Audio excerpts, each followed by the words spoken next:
काल ज्या पी-एस-आय सोबत अत्यंत धक्कादायक असा प्रकार घडला ते नितीन डगळे माझ्यासोबत आहेत. नितीनजी, मला सांगा, आपल्यावरती काय भेटलं ते आपणच सांगू शकता. नक्की काय प्रकार घडला होता? आम्ही व्हिज्युअलमध्ये जे बघितलेलं आहे अत्यंत धक्कादायक होतं. नक्की काय घडलं आणि कशामुळे इतका उन्माद त्या मुलांना आला होता? कशामुळे उन्माद आला हे तर मी काही सांगू शकत नाही त्यांना. पण तिथं जे वाद्य वाजवणं चाललं होतं, येत होते वाद्य. आम्ही अलीकडे थांबवत होतो कारण पुढे गर्दी खूप असल्यामुळे तुम्ही पुढे जा, आरती करा आणि विसर्जन करा. तरीही हे म्हणत होते आम्ही गावाले, आम्ही इथंच वाजवणार. त्यावरून त्यांच्याशी बोलणं चालू झालं आणि खूप गर्दी असल्यामुळे लोकांना विसर्जन करायचं होतं बाप्पाचं. त्यात काही प्रकार घडू शकतो म्हणून ते बंद केलं. ते बंद केलं असतं त्यांचं काय झालं, त्यांनी डायरेक्ट विसर्जन बंद केलं. कुणालाही विसर्जन करून देत नव्हते, कुणालाच करायचं नाही. मग मी म्हटलं ठीक आहे, ज्यांचे जे स्वतः विसर्जन करू शकतात त्यांनी करा. त्यांनाही ते करून देत नव्हते, त्यांनाही ते अडवत होते.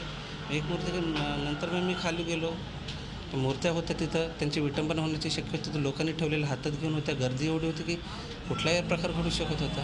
नंतर मी उतरलो, त्यांनी मला पाण्यात ढकलून बुडून मारण्याचा प्रयत्न केला. मला थोडाफार पोहता येत असल्यामुळे आणि माझं शरीर थोडे असल्यामुळे मी बाहेर निघू शकलो. माझ्या ऐवजी दुसरं कोणाचं येऊ शकलं नसतं. त्यानंतर आमचे वरिष्ठ आले, त्यांनी आम्हाला सोबत घेतलं, पोलीस स्टेशन इथे आणलं आणि आमचं काय म्हणणं आहे, काय प्रकार झाला वस्तू ते त्यांनी ऐकून घेतलेले आणि त्यानुसार त्या तरुणांनी जे कृत्य केलेले आहेत त्यांच्याविरुद्ध गुन्हा दाखल केलेला आहे. त्याचा तपास चालू केला आहे. आत्ता आपल्यावर कोणाचा दबाव आहे का? आणि जरी दबाव असला तरीसुद्धा आपण जसं डॅशिंग म्हणून फेमस आहात तिकडे, त्या प्रकारे त्याला कसं उत्तर द्याल तुम्ही? नाही, मी माझं कर्तव्य जे आहे इमानतबारे वरिष्ठांच्या मार्गदर्शनाखाली मी माझं कर्तव्य पार पडत राहणार आणि वरिष्ठ मला योग्य ते मार्गदर्शन करतील, नेहमी करत आलेले आहेत. त्यांच्यावर माझा संपूर्ण विश्वास आहे की ते माझ्याकडून व्यवस्थित कर्तव्य पार पडून घेतील.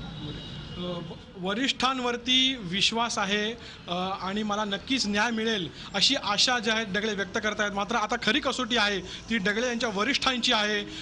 कोणाच्या तरी दबावामुळे हे प्रकरण दडपण्यात येतं की डगळे यांना योग्य न्याय मिळतो, आता हेच बघावं लागेल.